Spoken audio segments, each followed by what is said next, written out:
Welcome to Becoming a Sleep Consultant. I'm your host, Jayne Havens, a certified sleep consultant and founder of both Snooze Fest by Jayne Havens and Center for Pediatric Sleep Management. On this podcast, I'll be discussing the business side of sleep consulting.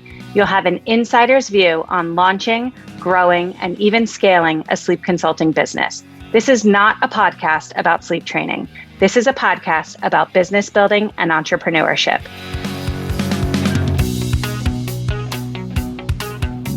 Moorea is the director of the Sleep Counseling Institute and has been supporting families for over 22 years. She's a survivor of extreme postpartum sleep deprivation and has been providing evidence-based sleep education to professionals for the last 8 years, combining the biological and behavioral sciences, lactation and feeding science, attachment theory, and prioritizing whole family mental health awareness. Moorea is trained in early childhood development, lactation, and all forms of infant feeding, counseling psychology, and perinatal mental health. Moorea, welcome back to the Becoming a Sleep Consultant podcast. I'm so excited to have this conversation with you today, as always. I'm excited to be here again. It seems like we're just gonna take off from some other themes that we could have gone further on last time. Yeah, we're going to sort of carry on our conversation from before. So when I was brainstorming ideas for this podcast, actually, I asked my listeners for ideas, and people kept saying to me that they thought I should do an episode on turning clients away.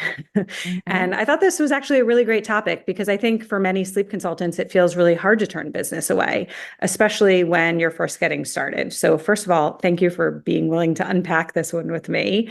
I know the last time we spoke, our topic was all about referring out. And I guess those two topics are pretty similar, but today I wanted to focus on the why behind those situations where you decide to refer out. And maybe we can discuss some tasteful ways to do this so that our prospective clients are left feeling 100% supported, even if it's not by us. Absolutely. I guess I'll kick it off by asking you if you have any hard lines where you would always tell a prospective client that they are not best served by you. I think in my practice, because I do tailor a lot of my support based on the family, there aren't a lot of really hard lines. I will say one really hard line that I will tell clients is that if they want to, so I work with bed sharing clients and with crib sleeping clients, and if they want to do like half the night in one space and half the night in another space, that is not going to get them the success that they're hoping for. Just because in my experience, it creates a lot of anxiety in children to not know, like, where they're waking up or whether they're with someone or not with someone. And so I'd say that's a pretty hard line. Another hard line would be if someone comes to me and is really clear that they want to do a specific book method that doesn't really align with my values or with my practice. And it's not that I don't think they should do it. I think they should do what method they want to do, but it won't be a fulfilling and enriching and aligned experience for me as the professional. And I also kind of feel like in that scenario, they're kind of telling me how to do my job, which I don't super appreciate. Yeah, I actually have some of that. That wasn't on my list of things to share. Like when I asked this question, I thought, okay, I'm going to ask you. And then I have a short list of things. That wasn't on my short list, but I actually wholeheartedly agree with you.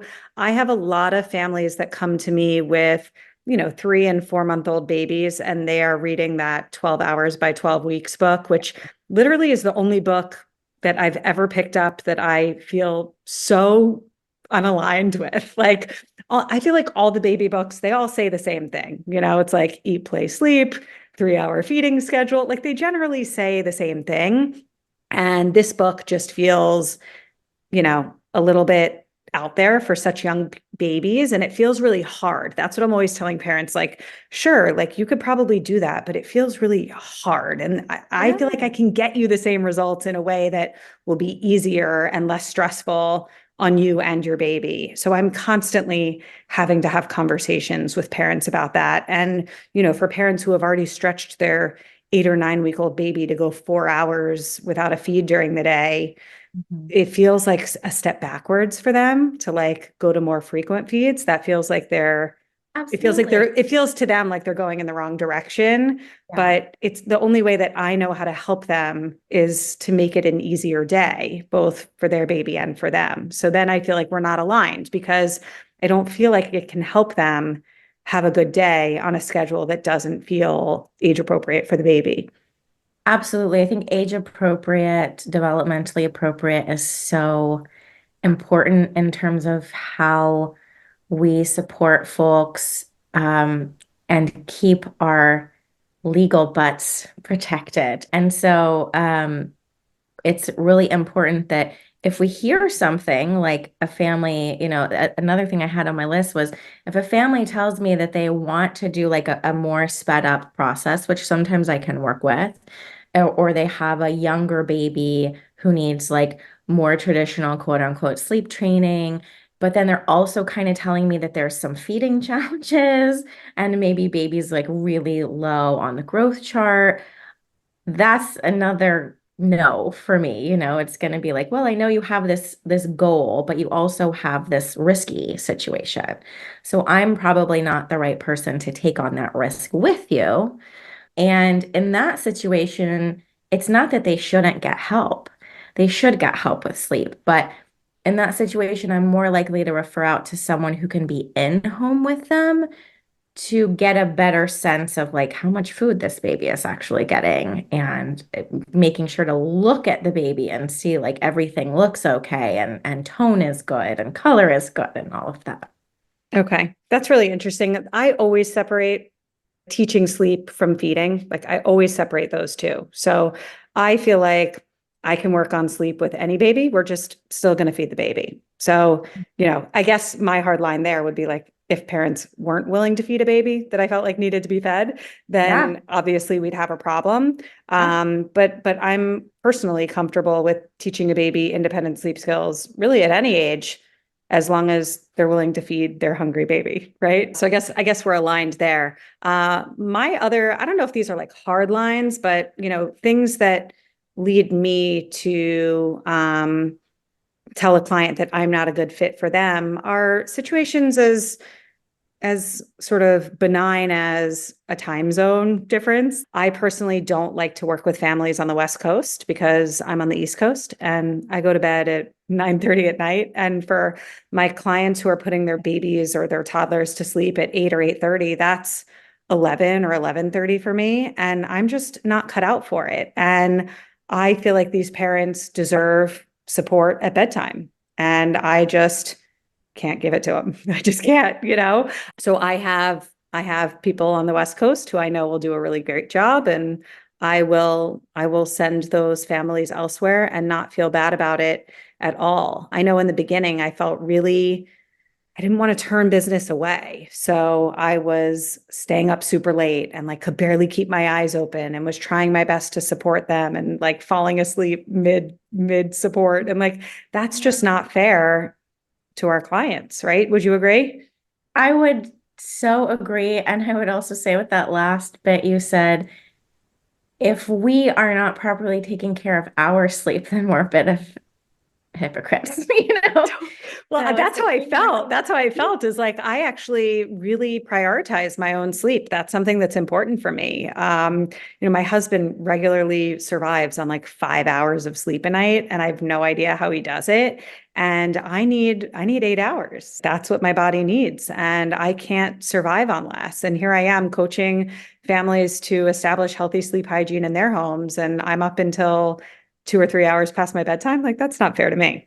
yeah, absolutely. And I think with the coastal situation, I don't come across that too much because I actually don't offer time of text service or anything like that for Okay. most of my packages, only for my VIP clients. So I have like the highest package, which is like a VIP package. And for those folks, yeah, I couldn't take on an East Coast client because I'm not going to be up that late. It's just not going to happen for That's me, so like interesting. so We'll have to do a it, whole other episode on what it for looks them like for it's you to like support. Sorry, I was just going to say we have to do a whole episode another day to talk about what it looks like for you to support your clients not in real time. We yeah, should do that. Let's totally. put that on the Yeah. list. It's actually something that took a while to come up with. And in my practice, it has, and also for my students too, it has led to families actually taking more control over their own their own sleep plan. So it's been a good process for me to make that shift. But when they're doing bedtime on the East Coast, I'm feeding my children dinner. Right. So that's not maybe the ideal situation for a VIP client for me. Right.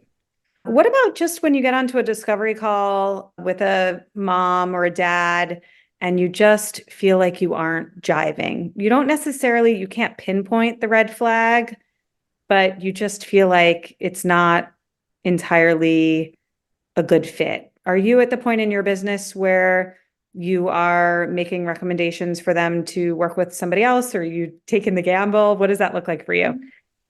Well, it rarely happens that someone doesn't feel like a good fit just for like a simple energetic reason. Usually it's more of like a red flag, just because and that might be to me what stands out as a red flag in all the years I've been doing this might be just a weird energetic feeling for someone who hasn't been doing it as long, I think, is my guess about why I feel just the energetic, not alignment less and more just see a red flag in someone, something that's said or something where their goal doesn't seem to align with where I can get them to.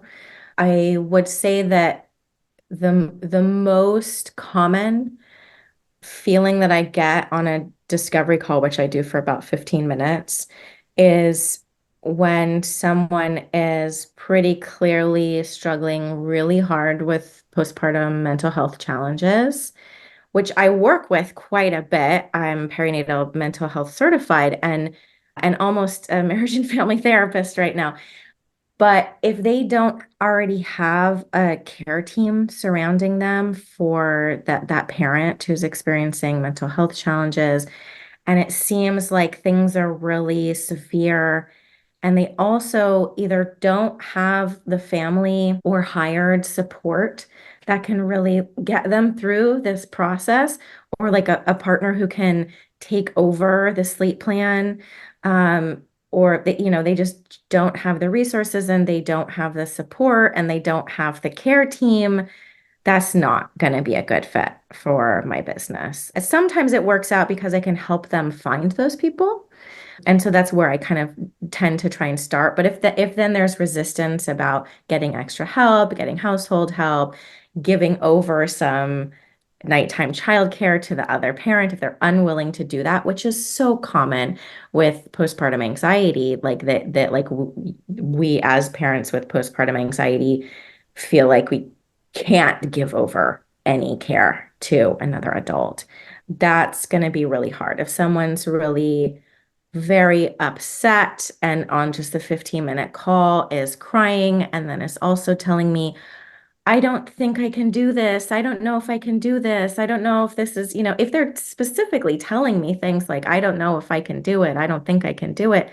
That's probably not going to be somebody who's ready. And so that might not be the client who I turn away, but it's probably the client who I honestly, for free, kind of help set up with other resources and then let them know that when they're more ready in terms of getting more support for themselves in their life, that I'll be ready and willing and happy to help them with sleep. And then I can also tell them that while they're figuring that out, I can be someone that they talk to, just vent to about sleep. And I can give them a sleep education as well. So I have packages for that, where if they just want to talk about how awful sleep is, because I went through it, so I'm a good person to talk to about that, we can do that. And I can give them a sleep education so that they can start thinking about where we're going to be headed. But that doesn't mean that I'm going to be supporting them through a significant sleep plan that they're clearly not going to be able to implement. Yeah. So really, you just answered my next question, which was going to be like, do you have verbiage or language that you use in these circumstances to handle it? And it sounds like I love the idea of providing them with a safe space to just vent about their struggles without any pressure to make any changes. Just, Yeah. I'm here to hear you, and I understand how hard it is because I've been there myself. And I also love the idea of just providing education without support. I'm curious what that looks like for you. Is that like online courses where you sort of walk them through what it would look like to make the changes without any Yeah, support? I can refer them to my online courses. That's something that I do because that's going to be a cheaper option for them, right? So if it seems like they're um if a package originally was a support package was going to be a stretch for them already, and I'm not really going to help them get to their goals in this situation, it seems best to send them the online course, which is really going to talk a lot about the concepts of what we're going for. And then, if they wanted to try and do, I would counsel them probably not to try and do it on their own in this case, but I would say use it as a way to get some sleep education because there's quite a bit of sleep education in my courses. Um, but I also sometimes just do it, people sometimes just want to talk to somebody. And sometimes I'll just say, like, give me all your questions about sleep. So I'll let them vent. I'll send them a package, which is not as significantly priced as like a full-on long-term support package. We might meet a couple of times and they're going to vent to me about how awful sleep is and how they're not ready and what all their feelings are. And I usually in that case make sure they also have a therapist. But often that therapist doesn't really know anything about sleep, and oftentimes they have never even raised children. And unfortunately, that's the case a lot of the time. So then they'll vent to me, and I will then say, what are all your questions about sleep? Tell me your questions. Like, you've probably heard and read so many things on the internet, and you don't know what's true and what's not true. And you have so many worries about so many things around sleep. So let's discuss those. And then I'll write down what the topics are. And then afterward, I'll email you data on every single question you had so that you can have evidence-based answers. I love that. I love that. And then I would imagine some of them at some point circle back around for support when they're ready, and others just don't, right? Honestly, I would say a good 90% of them circle back around. Yeah. That's amazing. To me, when I listen to you describe that, it just sounds like you're building a level of trust with them. Like, I'm not here to change anything that you don't want to change. I'm just here to listen to you and to educate you. And when you're ready to make a change, we can do that together. Yeah, and sometimes that even happens when someone has purchased a sleep plan package and everything seemed okay and we started moving forward. And I've had this new branding change where I call what I do sleep counseling. And that's part of all this that we're talking about. But, sometimes I think we're going to spend our first 60-minute call co-creating a sleep plan together. But then it kind of turns out that as we're doing that, they realize, oh gosh, I'm really not ready for this. And then there's more time and space for listening to why they feel like that. And then sometimes we end the call with, I'm going to write you a sleep plan and I'm going to send it to you, and you can send a bunch of questions back and I'll answer them. And you don't have to start the plan.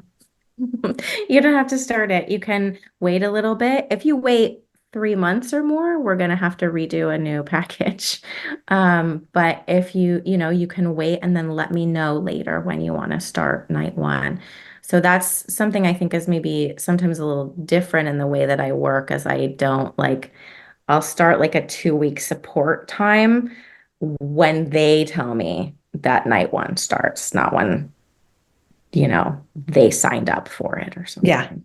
Yeah, sure. Going back to the families that you really feel like you just aren't best suited to support for one reason or another. Have you developed, I don't know, like I sort of want to call them strategic alliances, people that you refer out to that you just know would be a better fit in those unique circumstances?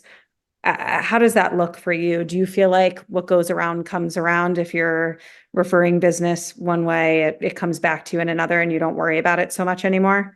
Yeah, in terms of other sleep professionals, you mean, or yeah. Yeah, Um, yeah, I think what's nice, and I'm sure you might understand this too as a teacher, is that sometimes our students have other trainings even that we don't have, right? Like you and I both probably have newborn care specialists as some of our students and postpartum doulas as some of our students. And so I would say one of the most common referrals that I make is for someone who has a young baby, especially like the 3 to 4 month transition that's happening, and they're just struggling so hard. And when they're really underwater with sleep deprivation and they're struggling really hard, and maybe there's some colic, and maybe this is just a baby who's just feeling like they're really struggling with life. Sometimes it's so helpful to have the sleep professional be someone who can really be in home, which I can't do because I work internationally, so I can't be in everybody's home. And so that's often going to be, ideally, first, it'll be my students. And they might not even be utilizing anything I taught them. They might be utilizing just giving like respite support. So that would be like a big thing that happens is I would say, let's work together maybe later, and I'm going to send you some respite support because I think what you really need before you can implement a sleep plan is to sleep a little bit first. sure. Uh, or it's someone who really has some significant early sleep goals because they have to go back to work really early and they have an idea about the kind of sleep training that they want to do. And it's not something that aligns with my practice. So I'm likely to send that to one of my students who also does that kind of work or one of my peers who does that kind of work. And I guess I know sleep professionals all over the country who can do that. So it's been pretty easy. And I get the same kind of referrals from them because usually we kind of lean, most of us lean like a little to the side of a spectrum. And and so we're going to have people who don't align and then we know who we can send them to. So that happens all the time. Yeah, yeah. I personally don't support families that want to continue to bed share and improve sleep. It's just Mhm. not my wheelhouse. And I fully think that those parents deserve support. I think that parents should be free to raise their babies and sleep with their children however they want to. That's fine. Like you do you. I just don't feel like I'm the best person to help them out. And I love that I have a network of sleep consultants, including you, who feel more comfortable supporting those cases and will serve them at a higher level because that's just not what I do. And those families deserve the same support as the clients that I regularly help out. And if I can't do it, absolutely, I want to make sure that they are in the best of hands. Yeah, and I think that that makes sense because I think the only reason that I work with those families is because I went through it and I wasn't planning on, I wasn't even planning on nursing as long as I nursed and all of that. And so, I think sometimes it just helps to like have more familiarity with what it's actually like for the parent to do the sleep work. And sometimes if we haven't been in that spot before and we can't empathize like somebody else maybe can. Yeah, I agree. I think that's helpful, but I don't think it's a hard line. I used to really, and I think it's important to say that because as somebody who teaches people how to support others, I always tell them there's so many circumstances that we will support that never been through ourselves, right? Like I don't have multiples and Mhm. I work with twins all the time. Not all the time, but like enough to, and I'm comfortable with it. And I've never lived it. I've never had two babies at once. I've never had kids who share a room. My two kids have always been in separate bedrooms. And I regularly am supporting, I'm actually working with 2.5-year-old twin boys right now who share a room. And I've worked with kids who are like 3 and 5 who share a room.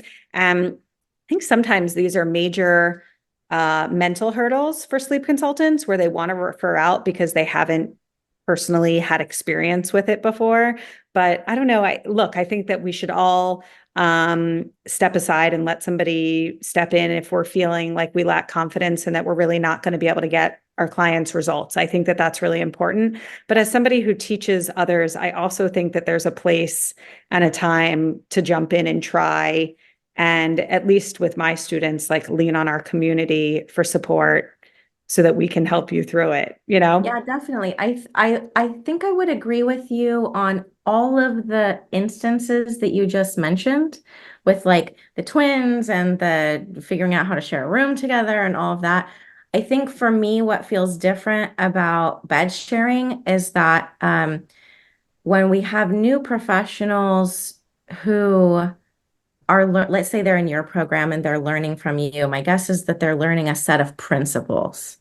And a lot of the principles can be, and the same in my program, a lot of the principles can be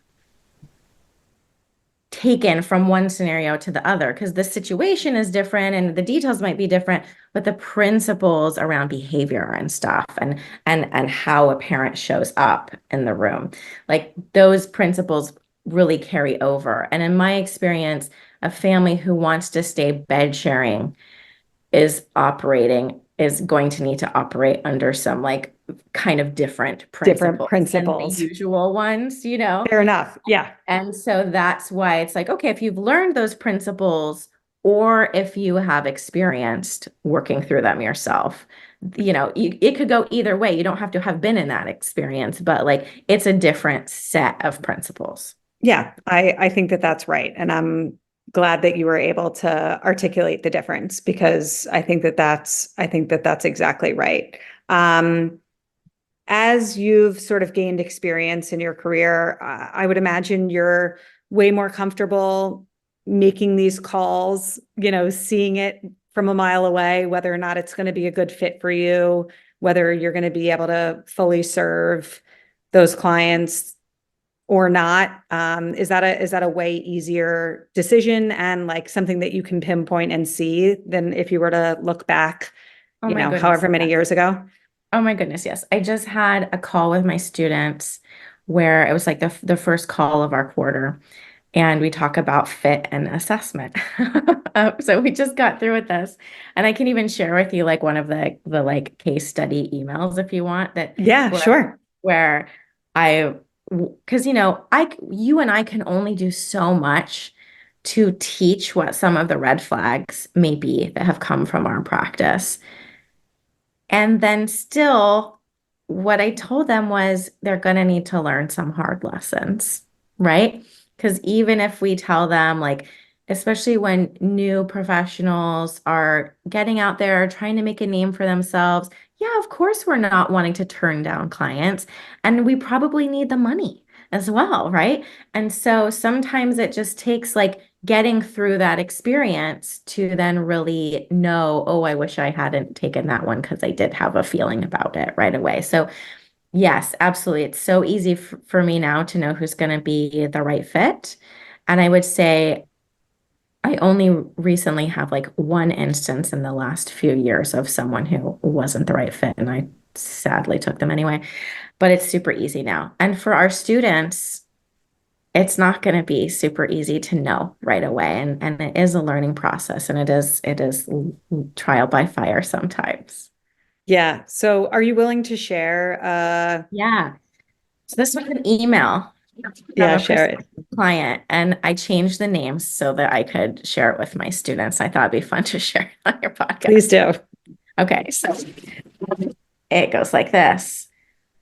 Hello, I'm Jennifer. My husband is Jack and won't be a part of this as he is often on tour and not involved much with childcare. My baby boy is Hurley.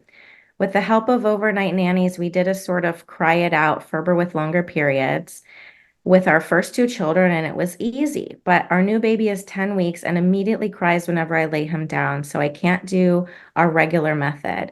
And I'm reaching out for something that would be better for him. I'd like a plan where I can hold him as much as I want to and then transfer him asleep into his crib so I don't have to hear any crying because I don't seem to be able to tolerate it the way that I used to. Can we have a quick call so that you can tell me what all the steps of your sleep plan would be so that I'll know if I agree with your method or not? I need to be able to get 8 hours of sleep, and I'm happy to wean to formula if I need to. And can you let me know if you could possibly give us a cheaper price because we just spent a lot of money on vacation we're taking next week? Okay. Yeah. So I brought that up to my students because I'm like, how many red flags can you spot? Right? Yeah. Yeah. Right. And I think actually I'm really glad you read that because I actually think a lot of people would like take it on in the Go beginning. with They it. would. Yeah, they would. They would take it Yeah. on. Yeah, I had a little bit of a I don't want to say a horror story. We were using that word Yeah, before yeah. when we were Yeah. chatting offline, Mhm. but I had a situation recently where it's mom and dad with I think the baby was about 8 months old, and the dad, I think, was like verbally abusive. I could tell from like our joint text message thread when we first got started. He wasn't on the discovery call. And the way that mom spoke about him felt like she was a little scared. And that was a red flag. And I ignored it or I didn't ignore it, but I let it slide through because she told me that he wasn't going to be involved in the process. So I thought, okay, I can work with just mom and we can get this done. But then when we started the first night of teaching this little boy how to fall asleep in a new way, all of a sudden dad was on the text, you know, Mhm. yelling at me on the text message Mhm. thread and had so many criticisms and so many, was so angry about everything that we were doing. And here he wasn't on the discovery call. He did not read the sleep plan. He was not on the call where we talked about the plan, where I include 3 to 4 different sleep training techniques in every sleep plan that I send for infants, all the way from very gradual, very parent present, as they say, gentle sleep training approaches, all the way through the more sort of traditional stuff. And this dad took no part in any of these conversations until the 11th hour. And then I found myself in this dynamic between the two parents where I felt like, wow, like they don't need a sleep consultant. They need marriage counseling. They Yeah, need like maybe like she might need a safe space, like this is really bad. And I had to then like put it on pause and say that, we need to get you guys some resources before I can help you, right? absolutely. And Yes. that was after I had already started. So this wasn't like referring out in advance. This was like, we're gonna put a stop to this, and here are some resources for you, mom, and like circle back around when things are in a better place. And that I was the end do. of that. I do the same thing, Jane. Sometimes we have to stop the sleep plan that we've already started. And sometimes we have to say really hard things. I've been in exactly that same position a long time ago. And it's so great that you bring it up because it's one of those where I didn't write it down because it's so like a normal part of the way that I filter people is making sure that um the other part, like the non-default partner or the one who hasn't reached out, if there is another partner, is if not like participating, supportive, right? And that's something I've got to know because even if it weren't someone who were abusive, like in this situation, which that has happened as well, even if it's not that kind of scenario, I really want the person having to do the work of this plan. And this is hard work. This is not easy. I want to know that that person has some support in their life. And especially if the other adult who lives in the home with them is supportive of them, that's what we need to be happening. Yeah. Yeah. My Those horror situations story. are really hard. Yeah. Oh, I wanted to ask you, did you actually send them resources for marriage counseling? I did. You did. That's I s- amazing. I did. Goal. I did. Well, because I got the impression that this mom was not entirely safe, honestly. Like this was really bad. This wasn't just me being nervous and overreacting. Like I had never seen anything like this. And I actually have a really good relationship with a therapist who specializes in perinatal mental health, who lived near them. And I called her right away and I was like, I need some resources. And I didn't just send them a marriage therapist. I sent her Excellent. a list of Oh, recommendations. So it wasn't just like, you need marriage counseling. It was like, yeah. A whole here bunch of, are all, yeah, I basically compiled a short list of resources for her. And on that list was, oh, great. marriage counseling. Perfect. Because that's the way that I do it is I'll kind of embed it into That's exactly what a I did. longer It was list, embedded. It was embedded. sandwich it, you know? Yeah. Yeah, yeah. That's sometimes what we need to do is sandwich some important resources. And oh gosh. And also it would have been so I guess in that case I would have um it would have been a risk, but I probably might have also sent some resources around domestic violence I and did. I emotional did. abuse. Yeah, like, but I would might have sent it directly to her text or I did. something. I didn't, yeah, Yeah, yeah. I didn't send it yeah. to him. I sent it to her. And I first had a phone call with her asking her if that would be okay. I Oh, asked great. her, I don't know, does your husband read your text messages? Does he read your emails? I asked all of those questions. And I was coached by an amazing mental health professional to make sure that I could keep her safe. And Absolutely. I don't know what she did with those resources. I can't say, but I did my best as somebody who's, a lay person to try and set her up for success. Yeah. Beautiful story. That's really great for our students to hear, that I hadn't thought about it until we were chatting a little bit, pre hitting the record button. I hadn't thought about that in a really long time. And now it's like all flooding back to me. I hope she's okay. But, ah, that's as far as you sometimes can go. that's Yeah. as far, yeah, that's as far as I could go. And, going back to sort of why do we refer out? Why do we pause? Why do we say no to families? At the end of the day, I think we have to protect our own mental health. That's it. And in that situation, my mental health was about to be compromised. First of all, very quickly, this father was very intimidating to me. He had me shaking in my boots within the first, 10 minutes of being on the text message thread. And so right away, I wanted to protect myself because, this is my business and I I get to run it my way. And at the end of the day, like it has to serve me. Of course, I'm helping families and I want to get them results and I want to support them at the highest level, but also I can't have my own mental health be in the gutter over Yes, somebody else's marital problems. Like I'm not in the absolutely. position to do that to myself in my business. And I think that sometimes our students or folks who are newer to the business might look at that same situation, might be in that same situation and take it to a place of worry that the toxic individual is, if you pause your sleep plan and don't deliver, is then going to like lash out on social media, on Yelp or whatever, and might continue just to try and appease the toxic person so that you feel like it doesn't hurt your business.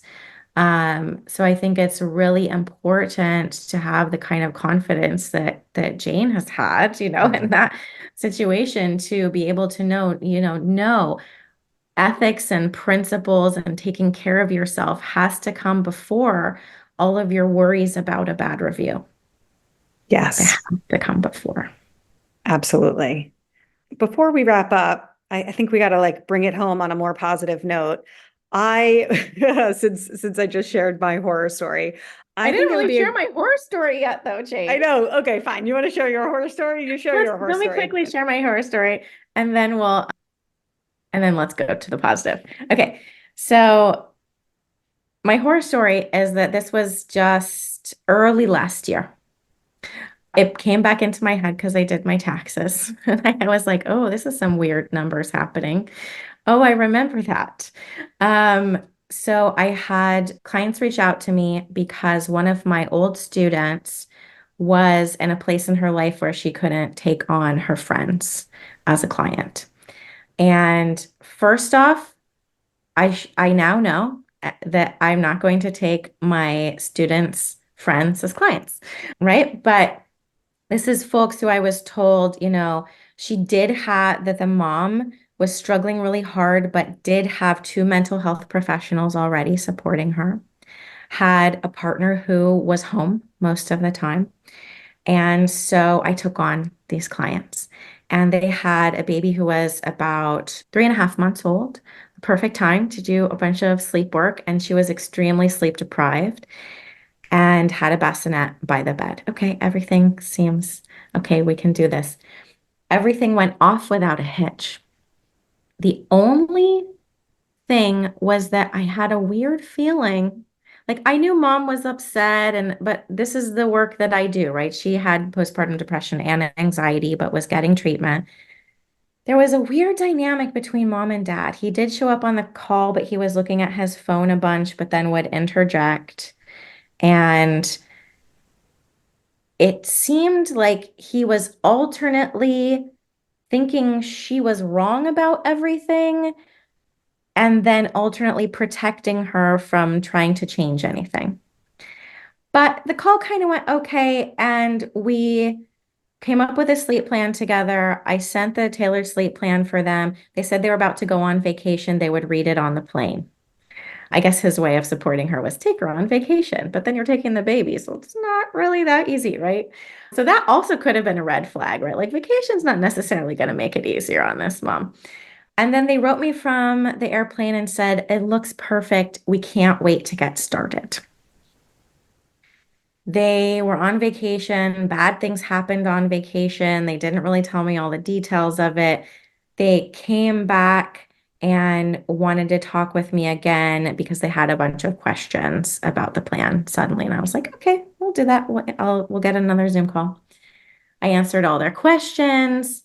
She said, oh, okay, I'm getting it now. Like, I just need to like buckle down and like be able to do this. And he was on the call too. And he said, I'm going to take this portion.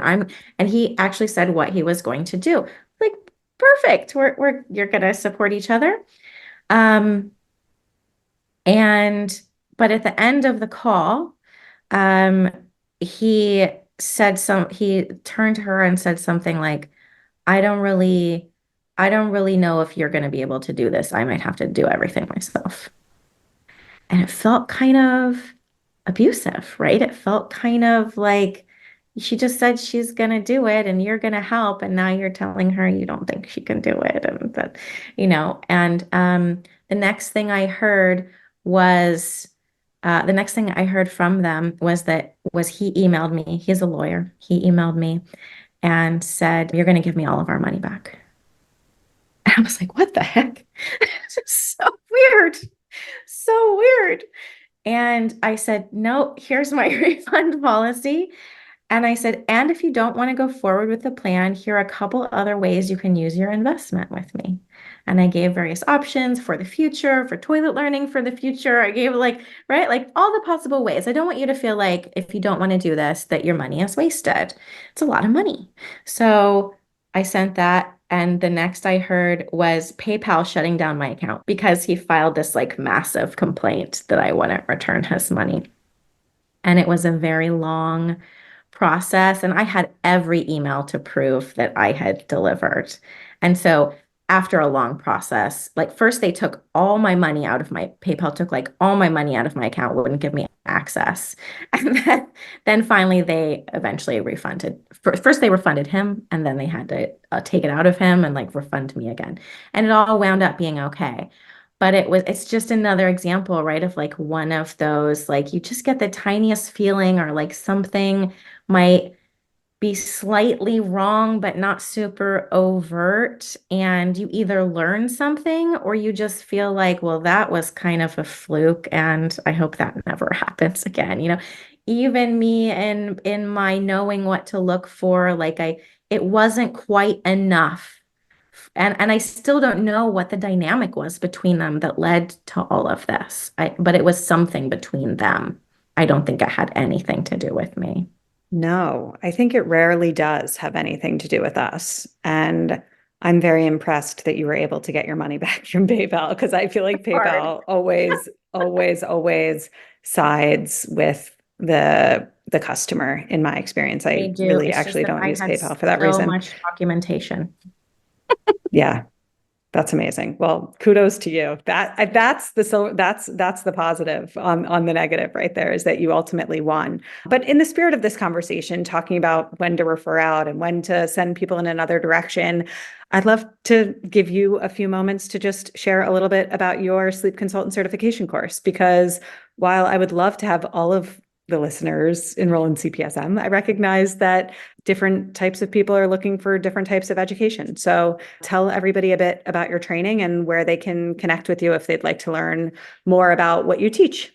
Yeah, thank you. So I have been teaching some version of my sleep certification course for a little over 8 years. And it used to be called Sleep Savvy Certification, but I recently, earlier this year, had a rebranding. And so now my website is sleepcounselinginstitute.com. And you can click from there over to the page that tells you all about sleep certification. And I take typically really small cohorts of students. So either 2 quarters a year, or sometimes I do more than 2 quarters a year, depending on what I've got going on in my life. And I take like up to about 10 professionals, and we do online coursework, and then we get together on Zoom and workshop cases, sometimes difficult cases. And then it's from there, it's more of a mentorship program where I meet one-on-one to help students through practicum cases in their own business that I help them figure out how to get. And then they have like as little as 3 months, they can complete in 3 months, or they can take as long as a year, depending on what's going on with their work and how quickly they're able to drum up clients with all the other work they may have. And yeah, that's basically it. Sleepcounselinginstitute.com. Perfect. It's always so great chatting with you. I really enjoy our conversations. I feel like you and I, our businesses look very different in a lot of ways, but also very similar in others.